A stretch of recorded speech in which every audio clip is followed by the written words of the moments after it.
ஒரு வசனத்தை எடுத்து நான் வாசிக்கலாம். 1 கொரிந்தியர் 1வது அதிகாரம் 18வது வசனம்.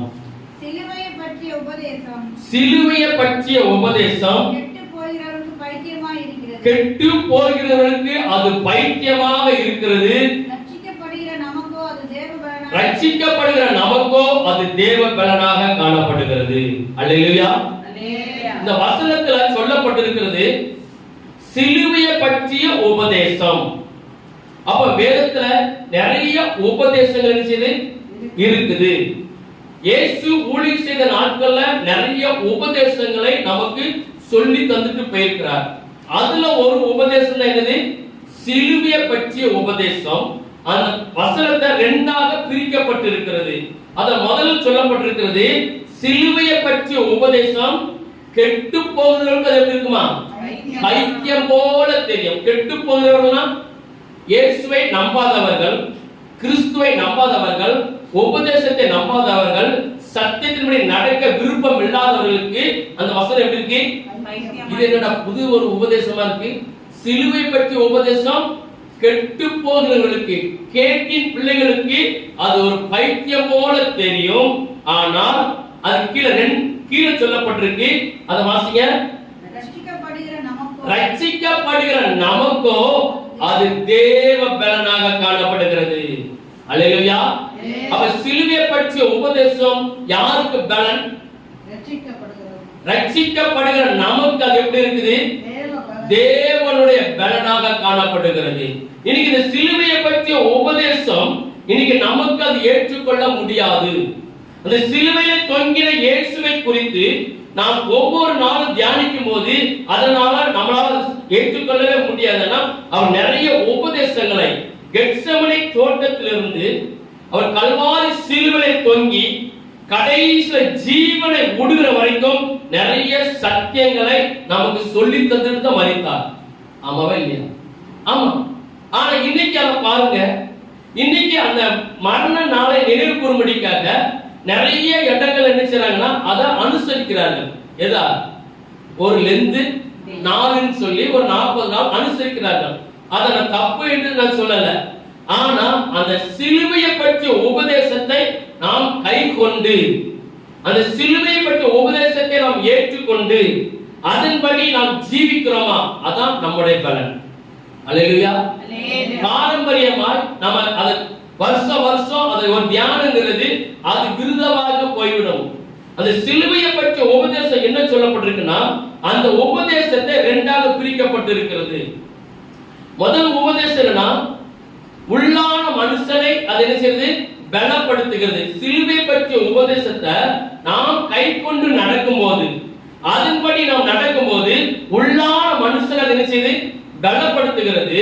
இரண்டாவது உபதேசம் என்ன சொல்லப்பட்டிருக்கிறதுனா நமக்கு வரும் பிரச்சனைகளை, அதாவது பிசாசின் மூலம் வரும் பிரச்சனைகளை, இயற்கை கால சூழல் மூலம் வருகிற பிரச்சனைகளை, உலகத்தில் அநேக காரியங்கள் மூலம் வரும் பிரச்சனைகளை அது நமக்கு என்ன செய்யுது?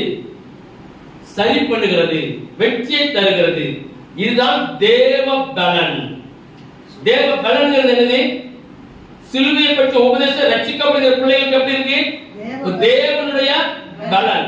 இப்போ நமக்கு சரீரத்துல சின்ன பிள்ளைகளுக்கு சரீரத்துல கொஞ்சம் ஆரோக்கியம் இல்ல, சரீரம் கொஞ்சம் பலகீனமா இருக்குன்னா டாக்டர் போன நினைச்சுவாங்க, சொல்லுங்க, ஒரு விட்டமின் சிரப் நினைச்சுவாங்க, எழுதி கொடுப்பாங்க. ஒரு மாசம் சாப்பிட்டு பாருங்க. எதுக்காக? அந்த சரீரம் பலத்துக்காக. இது நம்ம மாம்சத்துக்குரியது. ஆனா தேவ பலன்கிறது நமக்குள்ள இருக்கிற உள்ளான மனுஷன், அந்த ஆத்மாவுக்கு தான் தேவ பலன் வேண்டும். அப்ப நம்ம சிலுவையை பற்றிய உபதேசத்தை நம்ம நினைச்சோம் நாம் கை கொள்ள வேண்டும். இப்ப இயேசு சிலுவையில அடிக்கப்படும் போது என்ன நடந்தது? இப்ப பாருங்க, வேதத்துல சிலுவையில இயேசுவை சிலர் அறையும் போது 3 பேர் நினைச்சாங்க, அறைந்தார்கள். இந்த பக்கம் ஒரு கல்ல, அந்த பக்கம் ஒரு கல்ல, மத்தியில யாரு? இயேசு. ஒரு கல்லனை போல அவர் குற்றம் சாட்டி செய்யாத குற்றத்துக்கு தண்டனை கொடுத்து சிலுவையில் அறைந்தார்கள். இப்போ பாருங்க, அந்த 2 கல்லனையும் சிலுவையை சுமந்து வர சொல்லப்படுவதாக வேதத்தில் என்ன செய்யல? சொல்லப்படவில்லை. ரெண்டு கண்டனையும் சிலுவையை சுமந்து நீ சேர்ந்து தூக்கிட்டுவான்னு சொல்லி சொன்னதாக இல்லை. ஆனா வேதத்தில் தெளிவாக சொல்லப்பட்டிருக்கிறது, இயேசுவையே அவர் சிலுவை ஒன்னே தான் நாங்க சிலுவை அடிக்க போகிறோம், நீர் தான் அந்த சிலுவை நினைச்சோம் சுமக்க வேண்டும். எவ்வளவு பெரிய ஒரு கஷ்டம். ஏன்னா அதுக்கு முன்னாடி அவர் என்ன பட்டிருக்கிறாரு? அடிபட்டிருக்கிறார். பிளாத்தோட அரண்மனை அடிபட்டிருக்கிறார், நெருக்கப்பட்டிருக்கிறார், நொறுக்கப்பட்டிருக்கிறார். அவர் எல்லா சித்திரவதையும் செய்யப்பட்டார். கண்களை கட்டி அடித்தது யார் என்று சொன்னார்கள். எல்லாவற்றையும் சொன்ன பிறகு இப்போ புறப்பட்டு போகிறார். பிளாத்தோட அரண்மனையிலிருந்து கெத்செமனே கபாலஸ்தானத்துக்கு அனுப்பினார். அவர் சிலுவை சுமந்து கொண்டு போகிறார். அந்த போற வழியில தான் நமக்கு உபதேசத்தை கற்றுக் கொடுக்கிறார். அல்லேலூயா, அல்லேலூயா. இப்ப பாருங்க, இந்த சில ராஜாக்கள் காலத்துல முன்னால பாத்தீங்கன்னா ராஜாக்கள் காலத்துல நிறைய விதமான தண்டனைகள் உண்டு. ஒவ்வொரு குற்றத்துக்கு தகுந்தால் போல தண்டனை கொடுப்பார்கள். சிலவங்க நினைச்சுவாங்க வாரினால் அடிப்பார்கள் தண்டனை. சிலவங்க நினைச்சுவாங்க கொழுமரத்துல கட்டி வச்சிருப்பாங்க, கையை அசைக்க முடியாது, கால் அசைக்க முடியாது. இப்படி நிறைய தண்டனை இருந்துச்சு. ஆனா கடைசி இவனுக்கு இனி இந்த பூமியில இந்த மனுஷன் வாழக்கூடாதுங்கிறதுக்காக அவங்க கடைசி தண்டனை மரண தண்டனை. அந்த மரண தண்டனை தான் சிலுவையில அடித்தார்கள். இப்ப உகண்டா தேசத்துல பாத்தீங்கன்னா அந்த ராஜாக்கள் காலத்துல ஒரு தண்டனை இருந்திருக்கிறது. எப்படிப்பட்ட தண்டனைனா, ஒருத்தன் தப்பு பண்ணிருக்கிறான், அவனை மரண தண்டனை கொடுக்கணும்னா சாக்கடையில போய் அவனை நினைச்சுவாங்க நிறுத்துவார்கள். சாக்கடையில நிறுத்தி அவனை சாக்கடையில நிறுத்தி அவனை நினைச்சுவாங்க சுட்டு கொள்ளுவார்கள். அந்த சாக்கடையில அவன் விழுந்துருவான், ரத்தம் ஓடும். அதுக்கு பின்னாடி இன்னொருத்தருக்கு அடுத்து அவனுக்கு அதே மரண தண்டனை தான். எப்படி சுட்டு கொள்ளணும், யாரை சுட்டு கொள்ளணுமோ அவங்க போய் தான் முதல்ல சுட்டு கொண்டவனை சாக்கடையில நினைச்சணும் தூக்கி, அவங்க ராணுவ அதிகாரிகள் என்ன சொல்றாங்களோ அந்த சடலத்தை தூக்கி கொண்டு போடணும். போட்ட பிறகு மறுபடியும் இவங்க தான் நினைச்சணும் அதே சாக்கடையில இறங்கணும். அவங்கள அடுத்த சுட்டு கொள்ளும் போது இனி அடுத்த தண்டனைக்கு யார் ஆயத்தமா இருக்கிறாங்களோ அவங்க தான் நினைச்சணும். அங்க மனநிலை எப்படி இருக்கும்? அங்க மனநிலை எப்படி இருக்கும்? சந்தோஷமா இருப்பாங்களா? எப்படி இருப்பாங்க? இப்ப அடுத்த மரணம் நமக்கு அவன் சாக போறான், அதை பார்க்கணும். அவன் துடிச்சு சாவான். அவன் செத்த பிறகு அவனை தூக்கி அடுத்த கைதி தூக்கி கொண்டு வெளியில வைக்கணும். அடுத்த இவன் அதே சாக்கடையில இறங்கணும். எப்படி தாங்கும்? அந்த வேதனை எப்படி தாங்க முடியும்? எப்படி சகிக்க முடியும்? அதே போலதான் இயேசு சிலுவையில தொங்க போறதுக்கு முன்பதாக அவர் சிலுவை சுமந்து கொண்டு போகிறார். அல்லேலூயா. வேதத்துல யாருக்கும் சொல்லப்படவில்லை, இயேசு மட்டும்தான் தன் சிலுவையை தன்னை சுமந்து கொண்டு போகிறார். அல்லேலூயா. அப்போ வேதத்துல எத்தனையோ உபதேசங்கள் இருந்தாலும் கொலோசியர் 1ஆம் அதிகாரம் 14வது வசனத்தை யோவான் அதுக்கு முன்பதாக எடுத்து வாசிக்கலாம். யோவான் 19:17. அவர் தம்முடைய சிலுவையை சுமந்து கொண்டு எபிரேய பாஷையிலே கொல்கதா என்று சொல்லப்படும் கபாலஸ்தலம் என்கிற இடத்திற்கு புறப்பட்டு போனார். அப்ப அவர் சிலுவையில அணிந்திருக்கிறாரு, சுமந்து இருக்கிறார். நல்லா நம்ம கவனிக்கணும். சிலுவை பற்றி உபதேசம் எனக்கு நமக்கு கண்டிப்பா வேணும். நம்ம கிறிஸ்தவர்கள இருக்கிறது பெருசு இல்ல, கிறிஸ்தவர்கள இருந்துட்டு நிறைய காரியத்தை சாதிச்சேன்னு சொல்றது பெருசு இல்ல. கிறிஸ்துவை போல பாடுகளை சகிக்க வேண்டும். அதான் சிலுவை பற்றிய உபதேசம். நிறைய உபதேசங்கள் இருக்கு. ஆனா சிலுவையை பற்றிய உபதேசத்தை நாம் கேட்டு அதன்படி நாம் நடப்போமானால் நம்மளை போல பாக்கியவான்கள் யாரும் இல்லை. இப்ப வாசிங்க, மீண்டும் அந்த வசனத்தை வாசிங்க. அவர் தம்முடைய சிலுவையை சுமந்து கொண்டு எபிரேய பாஷையிலே கொல்கதா என்று சொல்லப்படும் கபாலஸ்தலம் என்கிற இடத்து வரைக்கும் அவர் புறப்பட்டு போனார் சொல்லப்படும். அவர் சும்மா தூக்கிட்டு போக முடியுமா? அந்த சிலுவை சும்மா தோள தூக்க முடியுமா? முடியாது. அவர் தூக்கி கொண்டு போகும்போது தட்டி தடுமாறி கீழே விழும்போது என்ன நடக்கும்? அவருக்கு அடி விழும். அதான் சிலுவை. சிலுவைங்கிறது இன்னைக்கு நிறைய பேர் நினைச்சிருக்கிறாங்க தன் சிலுவையை தான் சுமக்கணும் வசனத்தை எப்படி பயன்படுத்துறாங்க சொல்லுங்க, எப்படி பயன்படுத்துறாங்க? எல்லா கழுத்துல என்ன கிடக்கு? எப்படி கிடக்கு? எத்தனை பவுண்ட்ல கிடக்கு? சத்தமா சொல்லுங்களேன். எத்தனை பவுண்ட்ல கிடக்கு? அவங்க வசதிக்கு ஏற்ப சிலுவையை சுமக்கிறாங்க. அந்த சிலுவை அல்ல. நிறைய பேர் கழுத்துல பார்க்க பிளாஸ்டிக் செஞ்சிருப்பாங்க. என்ன செய்வாங்க? சிலுவையை கட்டி தொங்க போடுறாங்க. இயேசு தொங்கின மாதிரி இல்ல. அந்த சிலுவையை தொங்க போடுறதுக்கு அர்த்தம் இல்ல. சிலுவைங்கிறது இயேசு எப்படி பாடுகளை சகிச்சாரோ அதே பாடுகளை கிறிஸ்துவுக்குள் வாழுகிற பிள்ளைகள். ஏன் சீசர் ஆக்கப்பட்ட பின்பு நமக்கு சிலுவையின் பாடுகள் உண்டு. அந்த பாடுகளை சகிக்கிறோம். பேருக்காக நம்ம டாக்டர்ல சிலுவை தொங்க போடுகிறதும், பிளாஸ்டிக்ல வாங்கி தொங்க போடுகிறதும், கார்ல தொங்க போடுகிறதும், டூ வீலர்ல ஃப்ரண்ட்ல போடுகிறதும், கையில வச்சு சுத்திக்கிட்டு வருதும் அது சிலுவை சுமக்கிறதுக்கு அர்த்தம் அல்ல. இது பிசாசுடைய பயங்கரமான ஒரு தந்திரம். அல்லேலூயா. சிலுவை பாடுகளை நம்ம வருகிற பின்ன தியானிக்கலாம். கொலோசியர் 1ஆம் அதிகாரம் 14ஆவது வசனம்.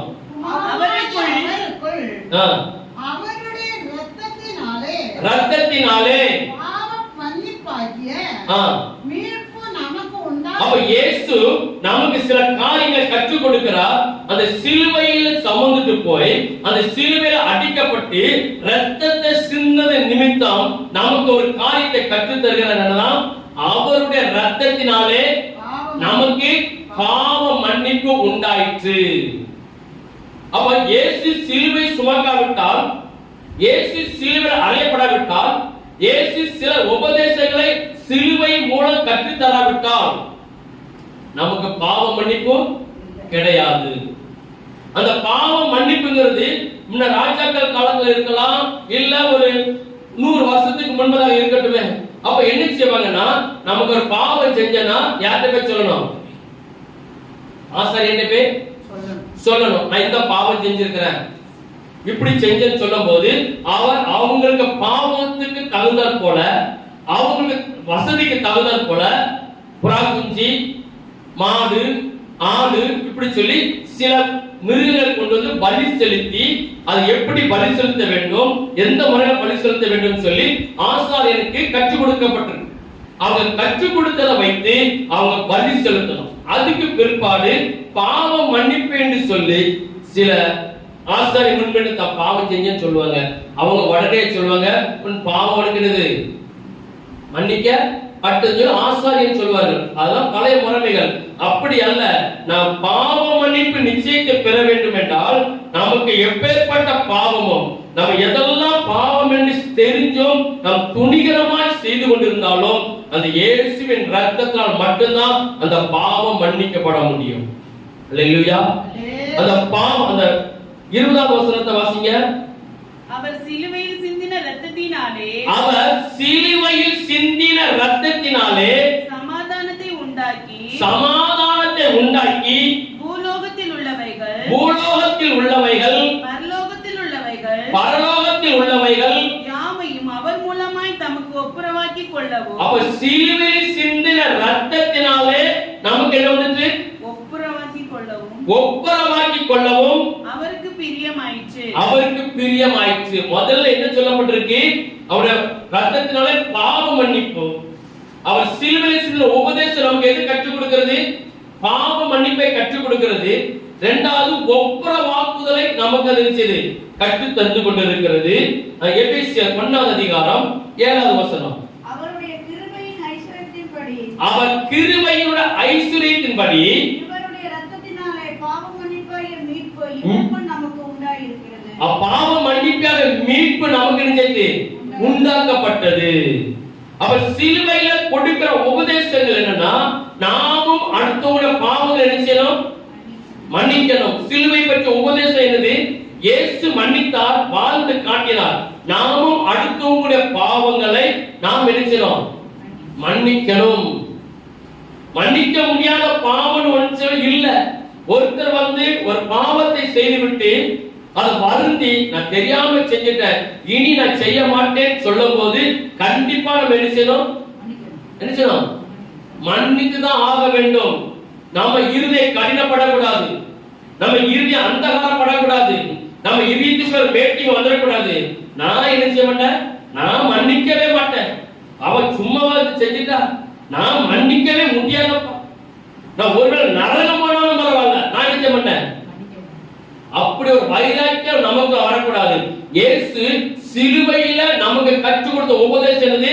நான் மன்னித்தது போல நீங்களும் என்ன செய்யணும், நான் மன்னிக்க வேண்டும். மன்னிக்கிறது எல்லாருக்கும் என்ன செய்யாது, அந்த குணம் வராது. இரண்டாவது, ஒப்புரவாகணும். இதான் சிலுவை பற்றிய உபதேசம். நிறைய உபதேசங்களை கற்றுக் கொடுத்து கொண்டே இருக்கிறார். அப்ப நமக்கு அடுத்த ஒப்புரவாகணும். இப்ப நமக்கும் இன்னும் ஒரு ஆளுக்கும் ஒரு பகை இருக்கு. கொஞ்ச நாளாவே நம்மகிட்ட பேசல, இப்போ 2-3 வருடங்களா பேசல. இப்போ நம்மகிட்ட பகையாலே இருக்கிற ஆளு நம்மகிட்ட பேசணும்னு செய்யறாங்க, ஆசைப்படுகிறார்கள். சரி இருக்கட்டும், இனி நம்ம என்ன செய்வோம், எல்லாரோடும் சமாதானம் இருப்போம், பேசி வாங்கி இருப்போம்னு சொல்லி ஆசைப்பட்டு நம்ம இருக்கிற இடத்துல நம்ம பக்கத்துல வந்து உட்காருவாங்க. ஒரு வாய்ப்பு.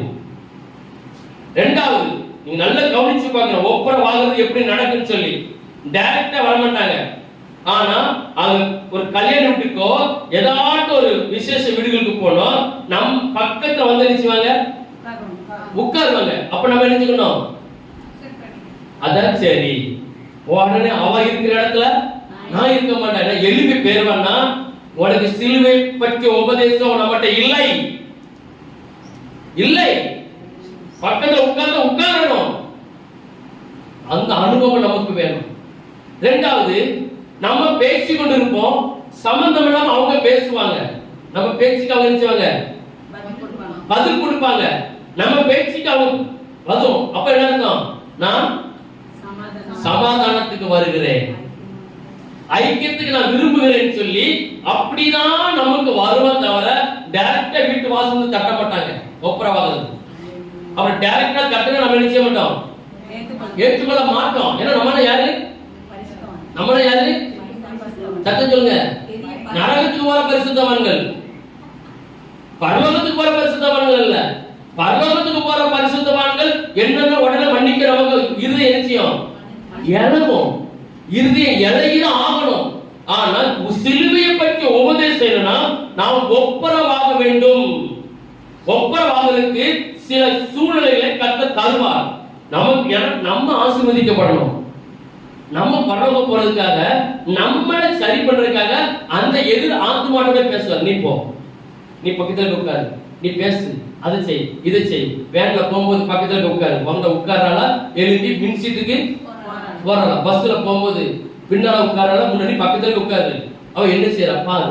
இப்படி கர்த்தர் சான்ஸ் கொடுப்பார். ஆனா நல்லா புரிஞ்சுக்கணும், யாரும் நம்மகிட்ட பேசாதாலு, பல வருஷமா இருக்கிறாரு, நம்ம பக்கத்துல ஒரு காரியத்துக்காக வாராங்கன்னா இது உங்களால் உண்டானது அல்ல, தேவனுடைய கிருபை உங்களை ஒப்புரவாக்கி கொண்டிருக்கிறது. அல்லேலூயா. இதான் என்னது, சிலுவையை பற்றிய உபதேசங்கள். இந்த உபதேசத்தை நமக்கு கைக்கொள்ள என்ன செய்யுது, மனசு வராது. நம்மள எங்க போனோம், பரலோகத்துக்கு போன கண்டிப்பா என்ன செய்யும், அந்த மனசு வரும். ஆனா சிலுவையை பற்றிய உபதேசம் கெட்டு போகிறது பைத்தியமா இருக்கும். ஆனா நமக்கும் அது எப்படி, தேவனுடைய பலன். அப்ப நம்ம செய்ய வேண்டியது, மன்னிக்க வேண்டிய இடத்துல மன்னிக்கணும், சமாதானமா போக வேண்டிய சமாதானம் போகணும், ஒப்புரவாக வேண்டிய இடத்துல ஒப்புரவாகணும், வைராக்கியத்தை உடைச்சி அள்ளி குப்பையில கொண்டு போடணும். நமக்கு மனசுல இருக்கக்கூடாது. சொல்லுங்க, வைராக்கியம் எப்படி இருக்கக்கூடாது, குட்டிவாதம். நான் நினைச்சதுதான், நான் மாண்டேன்னா இல்ல. கர்த்தர் சில சான்ஸ் நமக்கு தருவார், சில நேரத்தில் நமக்கு சில காரியங்கள் தருவார். அதை உடனே நம்ம புரிந்து கொண்டு நடப்போமானால் நமக்கு பெரிய ஆசீர்வாதம் உண்டாகும். சரி, தெசலோனிக்கேயர் 5வது அதிகாரம் 9வது வசனம். தேவன் நம்மை கோபாக்கினைக்கென்று நியமிக்காமல் நம்முடைய கர்த்தராகிய இயேசு கிறிஸ்துவின் மூலமாய் ரட்சிக்க ரட்சிப்படைவதற்கென்று நியமித்தார். அப்ப நம்ம கல்வாரி சிலுவையில அவர் ரத்தத்தை சிந்தினது காரணம் என்னன்னா கோபாக்கினைக்கு நியமிக்கவில்லை. நாம் யாருமே எங்க போகக்கூடாது, ஒரு ஆத்மா கூட ஒரு பாவி கூட கெட்டு எங்க போகக்கூடாது, நரகத்துக்கு போகக்கூடாதுங்கிறதுக்காக அவர் கல்வாரி சிலுவையில ஒரு உபதேசத்தை கொடுக்கிறார். நீங்க கோபாக்கினைக்கு பேரக்கூடாது, நீங்க நரகத்துக்கு பேரக்கூடாது, கடைசி நியாயத்திற்கு நாள எரிகிற அக்னி கடலுக்கு போய்க்கூடாது. நம்ம எல்லாம் எங்க பண்ணுவோம், தேவ ராஜ்யத்துக்குள். அப்போ தேவன் நம்மை கோபாக்கினைக்கு நியமிக்காமல் நம்முடைய கர்த்தராகிய இயேசு கிறிஸ்து மூலமாய், இயேசு கிறிஸ்துவின் மூலமாய் ரட்சிப்படைவதற்கென்று நியமித்தார். அப்ப இயேசு கல்வாரி சிலுவையில அவர் சுமந்து கொண்டு போகும்போது ஒரு உபதேசத்தை தருகிறது, ரட்சிப்பு. நாம் ரட்சிக்கப்பட்டுட்டோமா? சத்தமா சொல்லுங்க. நம்ம ரட்சிக்கப்பட்டிருக்கிறோமா? அபிஷேகம் பெற்றிருக்கிறோமா? ஞானஸ்நானம் பெற்றிருக்கிறோமா? இப்ப நம்ம இருதயம் எப்படி இருக்கு? திருக்குள்ளதும் மகா கேடு உள்ளதா இருக்கா? சத்தமா சொல்லுங்க. இல்ல.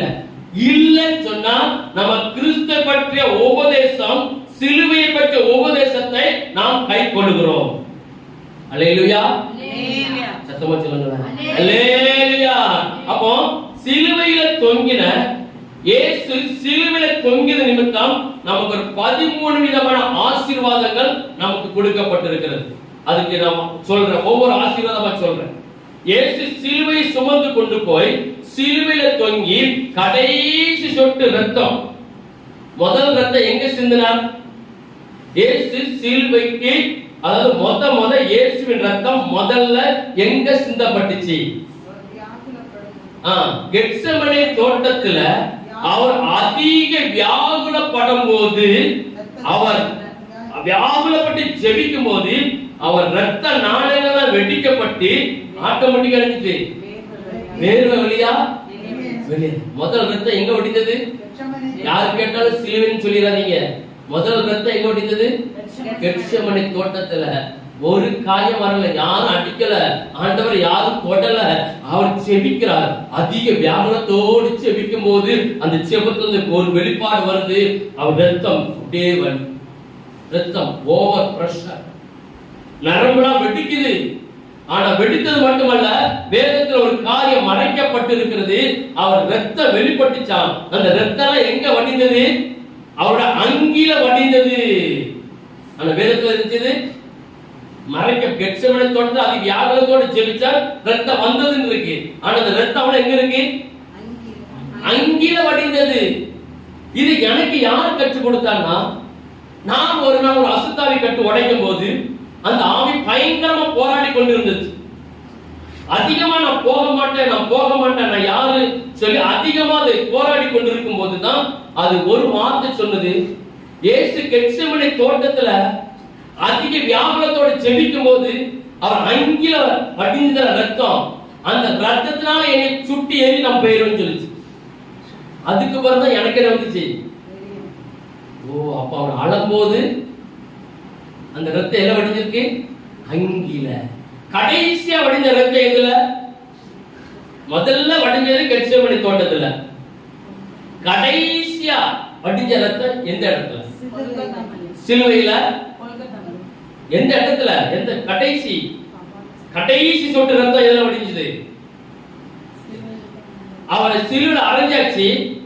இப்ப அவருக்கு உயிர் இருக்கா உயிர் போயிட்டான்னு பாக்குறதுக்கு ஒரு போர் சேவகன் ஒரு பெரிய ஈட்டியை எடுத்து விழாவில குத்துனான். ரத்தமும் கடைசி ரத்தமும் கடைசி நீரும் வெளியேறுது. அப்ப முதல் ரத்தம் எங்க வடிந்தது? கடைசி ரத்தம் எங்க வடிந்தது? சிலுவையில. கடைசியில அவருக்கு ஜீவன் போயிட்டா போகலையா பார்க்கிறதுக்கு பரிசோதிக்கும் போது விழாவில குத்துனாங்க. அப்ப கடைசி ரத்தம் வந்துச்சு. சரி, வேதத்துல ஒரு வசனம் சொல்லப்பட்டிருக்கு, நீதிமானுடைய எலும்புகள் ஒன்றும் முறிக்கப்படுவதில்லை. அப்ப அன்னைக்கு இந்த நியாயப்பிரமாண காலங்களில ஒரு உடன்படிக்கை ஒரு காரியம் இருந்திருக்கு. சிலுவையில தொங்கி அவனை கொல்லணும், கடைசி அவன் ஜீவன் போகிற வரைக்கும். அதுக்கு பிறகு அவன் மரித்து விட்டானா இல்லையா பார்க்கறதுக்கு என்ன செய்யணும்? டெஸ்ட் பண்ணணும். மறிக்கலன்னு தெரிஞ்சனா ஒரு கால் என்ன ஒட்டிக்கணும். அது சட்டம். அது சட்டம். அவன் சாகல இன்னும் தொங்கிட்டு கிடக்கானா ஒரு கால் எலும்பு என்ன ஒட்டிக்கணும். அப்பதான் என்ன உயிர் போகும். ஆனா இயேசுவை பரிசோதிக்கும் போது அவர் மரித்துட்டாரா இல்லையா, சாகல என்ன ஒரு கால் எலும்ப உடைக்கணும். ஆனா அவரை பரிசோதிக்கும் போது அவர் ஜீவன் போய்விட்டது. அல்லேலூயா. நீதிமானுடைய எலும்புகள் முறிக்கப்படாது. அத நமக்கு எல்லாத்தையும் கற்றுத் தருகிறார். இப்ப சிலுவையில அவர் தொங்கினது நிமித்தம், சிலுவையில அவர் சுமந்து கொண்டு வந்தது நிமித்தம், சிலுவையில கடைசி சொட்டு வடிந்தது நிமித்தம் நமக்கு கொடுக்கப்பட்ட ஆசீர்வாதங்கள். முதலாவது ஒவ்வொன்றா சொல்லுகிறேன்.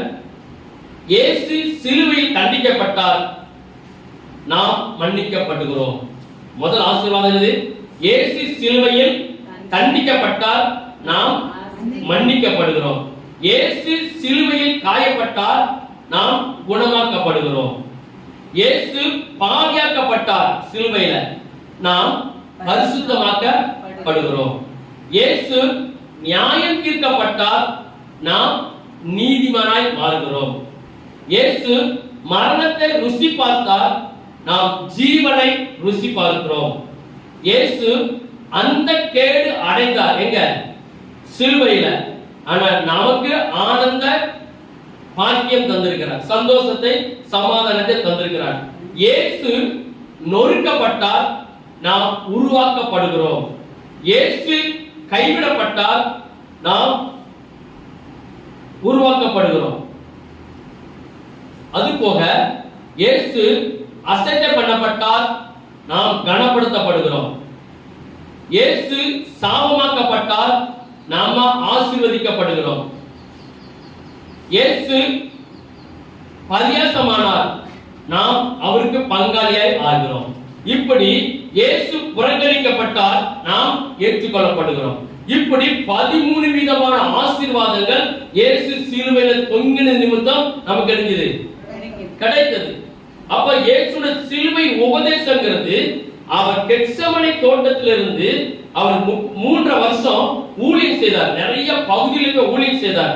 அங்க போய் நிறைய உபதேசங்களை கொடுத்தார். ஒவ்வொரு கிராமங்களுக்கு போய் ஒவ்வொரு இடங்களுக்கு ஒவ்வொரு விதமான காரியங்களை கற்றுக் கொடுத்தார். கடைசி அவர் ஊழியத்தை முடிக்கும் போதுதான் ஒரு நல்ல ஒரு உபதேசத்தை கொடுக்கிறார், சிலுவையை பற்றிய உபதேசம். அது நமக்கு கொஞ்சம் கஷ்டம். எபிரேயர் 2வது அதிகாரம் 14-15. ஆதலால் முதல்ல நம்ம பார்த்தோம், அதாவது 2 காரியம் பார்த்தோம். நம்மளை உள்ளான மனிதனை பலப்படுத்துகிறது. இதுவரைக்கும் பார்த்தது உள்ளான மனுஷனை பலப்படுத்துகிறது. இப்ப நமக்கு வருகிற பிரச்சனைகள், நமக்கு வருகிற சூழ்நிலைகள், நமக்கு வருகிற போராட்டங்கள், பிசாசினால் வருகிற போராட்டங்கள், உலகத்தால் வருகிற போராட்டங்கள், நம்ம குடும்ப சூழல் வருகிற போராட்டங்கள், மனுஷனால் வருகிற போராட்டங்கள் எல்லாம் அவர் நமக்கு எப்படி வெற்றி தருகிறாரா? அது மீண்டும் வசனத்தை வாசிங்க. ஆதலால் பிள்ளைகள் மாம்சத்தையும் இரத்தத்தையும் உடையவர்களாய் இருக்க அவரும் அவர்களைப் போல மாம்சத்தையும் இரத்தத்தையும் உடையவர்களால் ஆனார். மரணத்துக்கு அதிகாரியாகிய பிசாசானவனை மரணத்தினாலே அழிக்கும்படிக்கு ஜீவ காலமெல்லாம். அப்போ இயேசு எதுக்கு கல்வாரி சிலுவையில தொங்கி ரத்தத்தை சிந்தினார்னா, நமக்கு மரண பயத்தை கொடுக்கிற பிசாசு. ஜீவிய காலமெல்லாம் மரண பயம், ஜீவிய காலம் மரண போராட்டம், ஜீவிய காலம் மரணத்துக்கே நினைவுகள், இப்படி மரண சம்பந்தமான வியாதிகள் இப்படியே நமக்குள்ள இருக்கும்போது நமக்கு என்ன வந்துருது? ஒரு பயம். அதான் அவர் சொல்லப்பட்டிருக்கிறார், மாம்சத்தையும் இரத்தத்தையும் உடையவர்களாக இருக்க அவரும் அவர்களை போல மாம்சத்து ரத்தத்தை உடையவராகி கல்வாரி சிலுவையில கடைசி ரத்தத்தை சிந்தது நிமித்தம் வாசிங்க. ஜீவிய காலமெல்லாம் அப்போ நம்ம மரண பயங்கர அடிமைத்தனத்துக்குள்ள இருக்கிறோம். அந்த அடிமைத்தனத்தை கட்டளை வெளியில கொண்டு வருகிறோம்னா அதுக்கு ஒரு பரிகாரம் வேணும். இப்ப பாருங்க, நான் கடந்த நாளுக்குள்ள ஒரு இதை பார்த்தேன். ஒரு மந்திரவாதி கிட்ட ஒருத்தர் போனாங்களாம். அவர் சூழ்நிலை சொல்லி இருக்கிறாங்க, இதை நான் உனக்கு சரி பண்ணி தந்துருவேன், எனக்கு எவ்வளவு தரணும்னா 21 லட்சம். எவ்வளவு சத்தமா சொல்லுங்க? 21 லட்சம். 21 லட்சம். 1 லட்சம் கூட குறைச்சி வாங்க மாட்டேன். 21 லட்சம் தந்தா நான் உனக்கு என்ன செய்றேன்? பரிகாரம் பண்ணுகிறேன். விடுதலை வாங்கி தரேன்னு சொல்லல, உனக்கு நான் பரிகாரம் பண்றேன். அப்ப நான் என்ன பரிகாரம் பண்ணணும்னா, அவர் சொல்றார், நான் அது வாங்கணும், அந்த இது வாங்கணும், இது வாங்கணும், நான் எல்லாமே நிறைய ரூபாய்க்கு நான் நிறைய காசு கொடுத்து நான் நிறைய பொருட்களை வாங்கி நான் பூஜை பண்ணி உன் பேரை சொல்லி உனக்கு நான் பரிகாரம் செஞ்சா அது உனக்கு பேரும் சரியாகிடும். அதுக்கு அமௌண்ட் எவ்வளவு? 21 லட்சம். ஆனா இயேசு உங்களுக்காக, உங்களுக்கு வருகிற பயம், போராட்டம், மந்திரம், சூனியம், செய்வினை, மாந்திரிகம், ஏவல், குட்டி சாத்தான், அப்படி நிறைய தேவதைகள் எதுவா மூலம் நமக்கு போராட்டம் வருதோ அதுல விடுதலை தருவதற்காக தான் இயேசு சிலுவையை அவர் சுமந்து கொண்டு வந்து சிலுவை அடிக்கப்பட்டு ரத்தத்தை சிந்தினாரே, அந்த சிந்தனை தான் நமக்கு பரிகாரம். அது என்னது? நமக்கு இலவசம். அது நமக்கு எவ்வளவு? இலவசம். இப்ப நமக்கு இலவசத்தினால இலவசத்தை நினைச்ச மாட்டோம், பொருட்படுத்த மாட்டோம், மதிக்க மாட்டோம். இலவசம் சொன்னாலே ஒரு அலட்சியம் பண்ணுவோம். அதனாலதான் சிலுவை பற்றி உபதேசம் கெட்டு போறவங்க எப்படி இருக்கு? அலட்சியமா இருக்கு, பைத்தியமா இருக்கு, நிர்விசாரமா இருக்கு. ஆனா தேவ பலன் நமக்கு உண்டாயிருக்கிறது. நமக்கு வீட்டுக்குள்ள போராடுகிற எல்லா பிசாசையும் அழிக்க வேண்டும் என்றால் அந்த இயேசுவின் ரத்தம் தான். அந்த வசனத்தை வாசித்து முடிங்க. ஜீவகாலமெல்லாம் மரண பயத்தினாலே அடிமைத்தனத்துக்கு உள்ளானவர்கள் யாவரையும் விடுதலை பண்ணும்படிக்கு அப்படியானார்.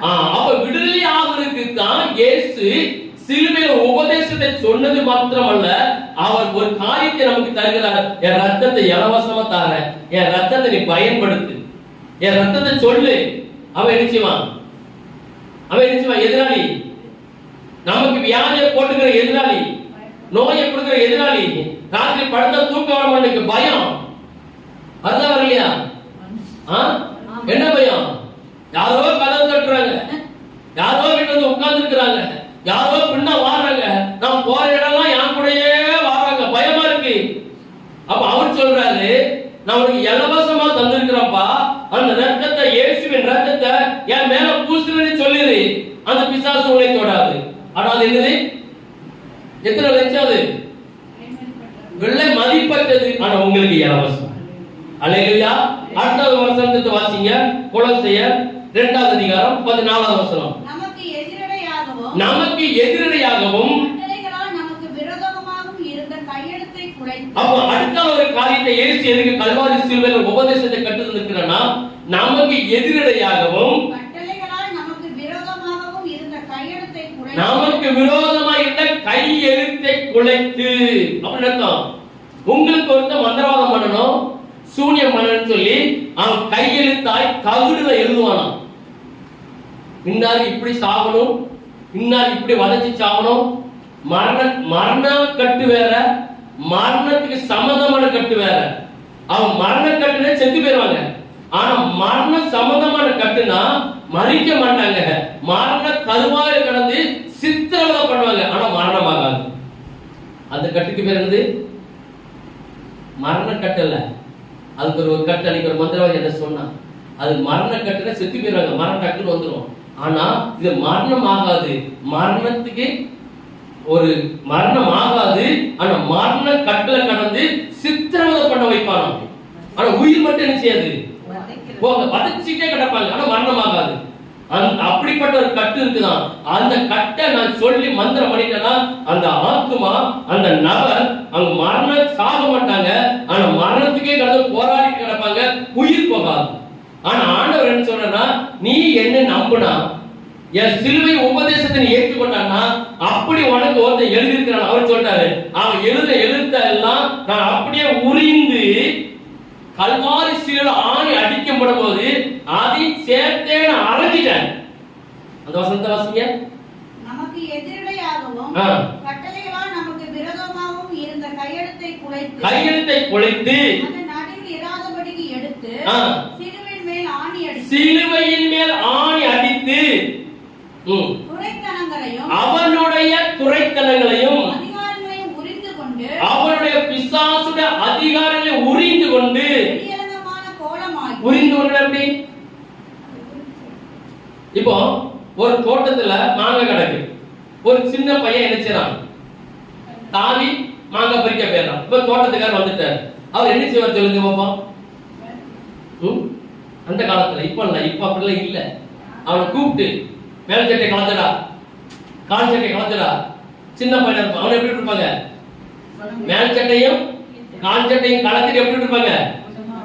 நிர்மலமா விட்டுருப்பாங்க. சின்ன பையன் கலந்து அவ்வளவு கலந்து இல்ல கயிறு எடுத்து வச்சு அப்ப அவளுக்கு உரிந்து கொண்டுனா அவன் சரீரத்தை மறைக்கப்பட்ட வஸ்திரங்கள் எல்லாம் இருந்துச்சு, உறிஞ்சாச்சு. இதே போல நமக்கு எதிரடையாக எவெல்லாம் மந்திரத்துல கட்டுனானோ ஆண்டவரை நம்பும் போது சிலுவையை பற்றிய உபதேசத்தை நீ கேட்டு நடக்கும் போது அவன் என்ன வேணா எழுதுக்கோ, நான் அவ்வளவு உறிஞ்சி எடுத்துட்டேன்.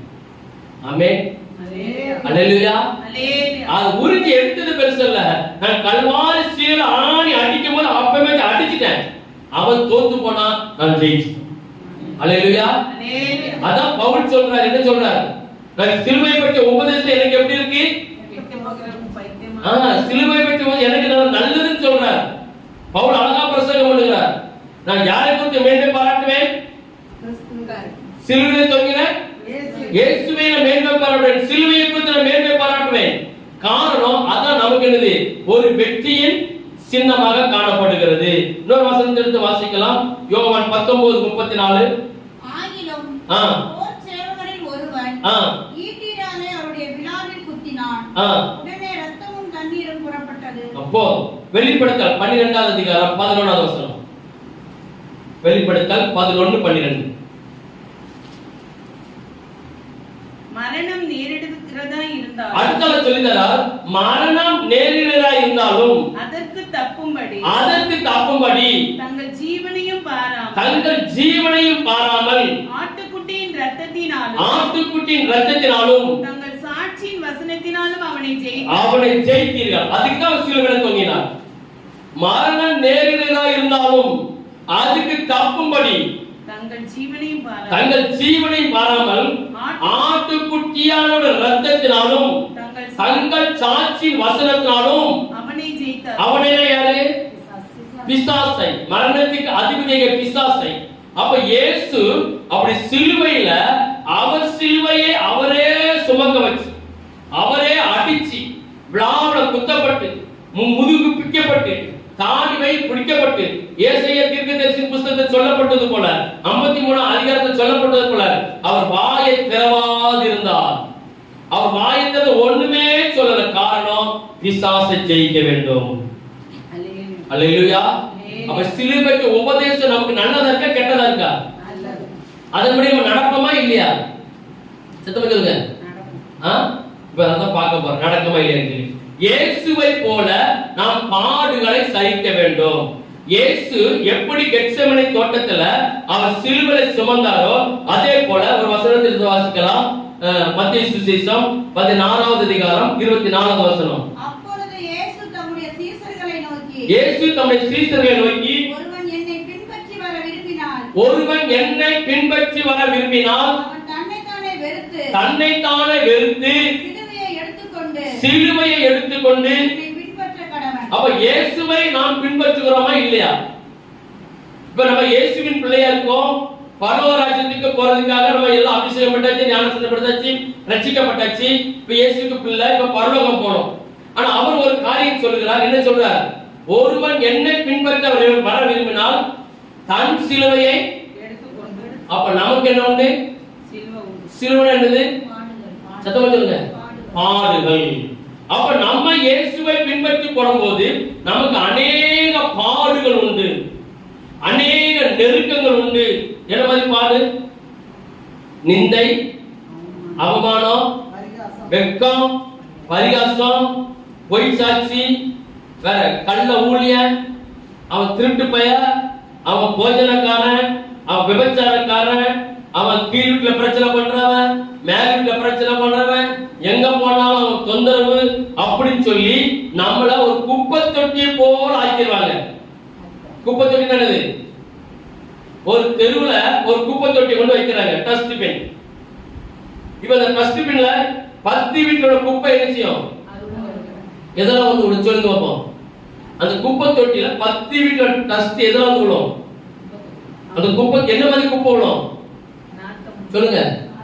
நாத்தம் முடிச்ச, அழுகுனது, மீன் கழுவுன வேஸ்ட், ஃப்ரிட்ஜ்ல 10 நாள் வச்சு கெட்டு போன குழம்பு கொண்டு குப்பை தொட்டில ஊத்துவாங்க, சாதத்தை கொண்டு போடுவாங்க, பழைய துணி கொண்டு போடுவாங்க, வீட்டோட நமக்கு தேவையில்லாத பொருள் எல்லாத்தையும் போடுவாங்க. சின்ன பேர் பயன்படுத்துற ஃபேமஸ் நினைச்சுவாங்க, அத போடாதீங்கன்னு சொல்லிருப்பாங்க. ஆனா நம்ம நினைச்சோம் அதெல்லாம் கொண்டு எல்லாம் போட்டு இப்ப அந்த தெரு வழியாய் நடந்து போறோம். நமக்கு எப்படி இருக்கும்? ஆனா அந்த குப்பை தொட்டி என்ன சொல்லும்? அந்த குப்பை தொட்டி என்ன சொல்லும்? நாங்க போடாதுன்னு சொல்லுமா? என்ன போட்டாலும் அது வாங்கிக்கிறது. சிலுவை பாடுகிறது குப்பை தொட்டி மாதிரி. எல்லாம் நம்ம மேல அசால்ட்டா போடுவாங்க. ஏன்னா ஒண்ணுக்கு உதவாதவன் யாருதான்? ஒரு நல்ல ஊழியக்காரன், ஒரு நல்ல விசுவாசியும் ஒண்ணுக்கு உதவாதவா. நான் அன்னைக்கு ஒரு இடத்துல கேள்விப்பட்டேன். ஒரு இடத்துல ஒரு சொத்து வாங்கியிருக்காங்க. ஒரு பாஸ்டர் சின்ன இடம் இருக்கு, அவர் சொத்து வாங்கியிருக்கிறார். இப்போ அடுத்த ஒரு இடம் விற்க வருது, அதையும் வாங்கிட்டார். அவர் சொந்த காசை போட்டு வாங்கிட்டார். இப்போ அந்த வித்த நபர் இந்த பாஸ்டருக்கு மந்திரவாதம் வச்சாச்சு. எதுக்கு? அந்த சொத்து எனக்கு வேணும், மறுபடியும் எனக்கு. இப்போ வாங்கின பிறகு என்ன வந்து ரேட்டு கூடிட்டு, மார்க்கெட்ல இருந்துட்டு ரேட்டு கூடிட்டு. இப்போ இந்த அம்மா என்ன செய்யலாம்? செய்வன வச்சுட்டு யாருக்கு? ஊழியக்காரனுக்கு. எதுக்கு? அந்த சொத்தை எனக்கு தர்றது.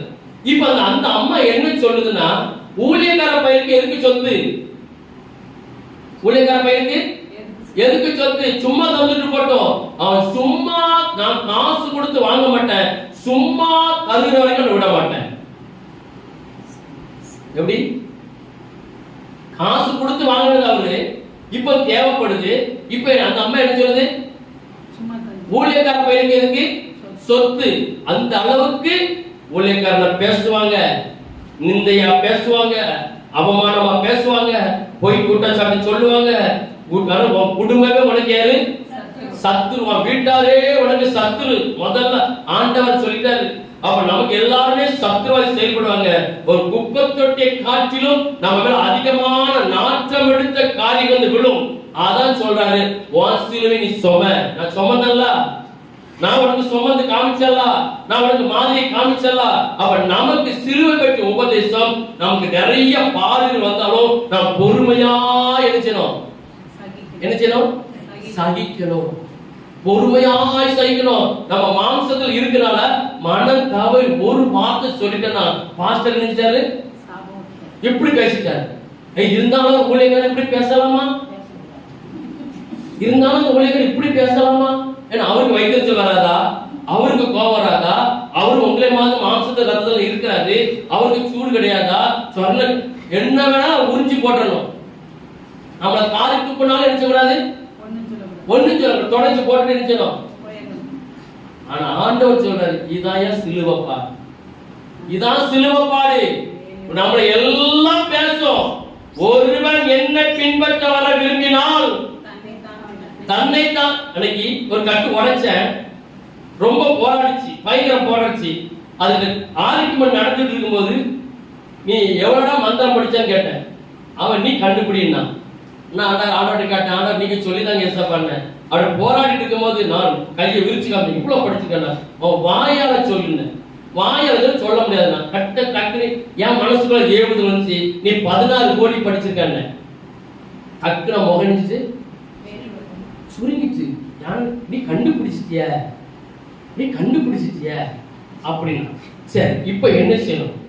அதுக்கு அவன் படிச்ச மந்திரத்தை அழிப்பேன்னு சொன்னேன். நீ அழிக்க முடியாதுன்னா சரி, உன் மந்திர பவரை எதுல பிடிச்சு வச்சிருக்கான்னு கேட்டேன்.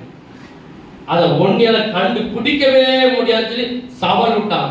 ஒரே ஒரு வார்த்தை சொன்னேன், நீ உன் பொண்டாட்டி தாலியில மறைச்சு வச்சிருக்கான தப்புனுக்குள்ள வந்து இதையும் கண்டுபிடிச்சிட்டியான்னு அதையும் அழிச்ச. ஆனா ஒரே ஒரு வார்த்தை சொன்னா, நீ என்னை அழ வச்சுட்டல்ல. அந்த மந்திரவாதி ஏங்கி ஏங்கி ஏங்கி அழுதான். அதுக்கு அந்த ஒரு ஆளுக்கு ஆகி அந்த மந்திரவாதி ஏங்கி ஏங்கி அழு, ஏன்டா அழுதான, நீ என்னை அழ வச்சுட்டிய, என்னை அழ வச்சுட்டிய, என்னை அழ வச்சுட்டிய. நான் இனி உன்னை நினைச்ச மாட்டேன், நான் இனி உன்னை விடவே மாட்டேன், நான் உன்னை விடவே மாட்டேன். நீ என்னை அழ வச்சுட்டாலன்னா நான் சொன்னேன், நீ அழுகுறது ஏசி எனக்கு கிறிஸ்துவன் அழுதுச்சேன். நீ அழுகுறது எனக்காக அவர் நினைச்சாரு, அழுதார். நீ என்னைய தொட்டா ஆண்டவரை தொட போற. அப்போ நமக்கு என்ன வரும்? நமக்கு என்ன வரும்? இதான் சிலுவை, இதான் சிலுவை பாடு. இதை சுமக்கணும். என்ன நிந்தை வந்தாலும் நாம் சுமக்கணும். கடைசி ஒரு வசனத்திற்கு வாசிக்கலாம். 2 தீமோத்தேயு 2ஆம் அதிகாரம் 12ஆவது வசனம். அவரோடு கூட பாடுகளை சகிப்போமானால், அவரோடு கூட நாம் பாடுகளை சகிப்போமானால் அவரோடு கூட ஆளுகை செய்வோம். ஹல்லேலூயா. அப்ப இயேசுவோடு கூட நாம் ஆளுகை செய்யணும்னா, நம்ம பாடுகளை செய்யணும். முதல்ல இயேசுவுக்கு நம்ம யாரா மாறணும்? சீசனாய் மாற வேண்டும். ஹல்லேலூயா. சீசனாய் மாறிட்டோம்னா நம்ம என்ன செய்ய மாட்டோம்? எவ்வளவு பாடு, எவ்வளவு கஷ்டம், எவ்வளவுதான் நமக்கு கெட்ட பேர் வந்தாலும் நாம் அப்படியே பொறுமையா சகிச்சு போய்கிட்டே இருக்கலாம். நாம் முன்வைக்க கால பின்வைக்க கூடாது. அவரோடு கூட நாம் பாடுபடும் போது அவரை போல கண் சிலுவை அவரை சுமந்து மாதிரியாய் காட்டுறது போல இப்ப நமக்கு ஒவ்வொரு சிலுவையில தந்திருக்கிறார். இப்ப யாரா சிலுவை சுமக்கிறீங்க சொல்லுங்க. இப்ப எனக்கு சிலுவை நான் சுமக்கிறேன், கழுத்துல செயின்ல போட்ட சிலுவை நான் கேட்கல, பாடு கஷ்டத்தை கேட்க. ஒரு திருடன் ஒரு வீட்டுல இருந்து களவாண்டு இருக்கான். களவாண்ட உடனே அவனை சட்டையை கலத்திருக்காங்க. சட்டை கலத்தி அடிக்கும் போது அவன் கழுத்துல என்ன தொங்கிருக்கு? ஒரு சிலுவை, பிளாஸ்டிக்ல ஒரு சிலுவை இயேசு தொங்குன மாதிரி ஒரு டாலரை போட்டிருக்கான். அப்ப அங்க போலீஸ்காரங்க கேட்டாங்களா, என்னப்பா நீ ஒரு கிறிஸ்டினா இருக்கிய, கழுத்துல சிலுவை தொங்க போட்டிருக்கிய, நீ இப்படி களவாங்கலாமான்னு கேட்டாங்களாம். அதுக்கு அவன் சொன்னானா, திருடன் தொங்குன சிலுவை நான் தொங்க போட்டிருக்கேன். என்ன சிலுவை? இயேசுவுக்கு 2 பக்கமா சிலுவை அரைஞ்சாங்களா? 2 யாரு? கள்ளன். அந்த கள்ளன் தொங்கின சிலுவை நான் போட்டிருக்கேன், களவாங்க சொல்றேன். இயேசு தொங்கின சிலுவையை நாம் முதுல வச்சு சுமப்போனா நமக்கு பாடு கஷ்டம் துன்பம் போராட நமக்கு லகுவாய் போயிட்டு இருக்கு. அதான் சொல்லப்படுது, இயேசுவின் பின்னால் நான் செல்வேன், திரும்பி பார்க்க மாட்டேன். இப்ப அந்த கள்ளன் சொன்ன சிலுவை இது. 3 பேர் சிலுவையில தொங்குனாங்க. அவன் சொன்னான் அந்த கள்ளன் தொங்கின சிலுவையை போட்டிருக்கேன்னு சொன்னான். இப்ப நீங்க நம்ம யார் போட்டிருக்க சிலுவை கழுத்தை தொங்க போட்டிருக்கோம்? சத்தமா சொல்லுங்க. கள்ளன் தொங்கின சிலுவையை தொங்குமானா கல்லோட புத்தியாவும் இருக்கும்.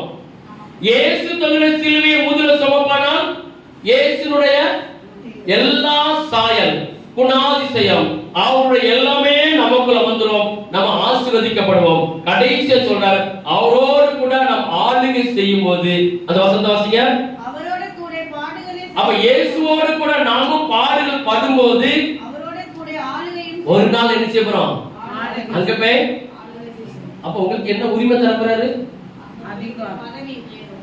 ஆளுகை என்னது?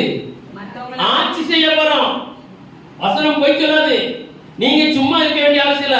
உங்களுக்கு ஒரு கிரேட் கொடுத்து ஒரு பதவி கொடுத்தாரு, அவரோடு கூட நீங்க ஆளுகை பண்ண போறீங்களா? அப்ப நமக்கு ஒரு ஆட்சி என்ன செய்யறாரு? அது என்ன நமக்கு தெரியுமா? அப்ப தெரியும் நம்ம என்ன செய்யணும்? அவரோட கூட சிலுவையை சுமக்கணும். இனி சிலுவை சுமப்பாயா, இயேசுவை சுமப்பமா, உலகத்தை சுமப்பமா? சொல்லுங்க. இயேசுவின் பின்னால் நான் செல்வேன், திரும்பி பார்க்க மாட்டேன், திரும்பி பார்க்க மாட்டேன். சிலுவையின் முன்னா உலகமே பின்னா, சிலுவையின் முன்னா உலகமே பின்னா. இயேசு சிந்திய இரத்தத்தினாலே என்னும் விடுதலையே, இயேசு சிந்திய இரத்தத்தினாலே என்னும் விடுதலையே. நாம் எல்லாரும் தேவமானங்கள்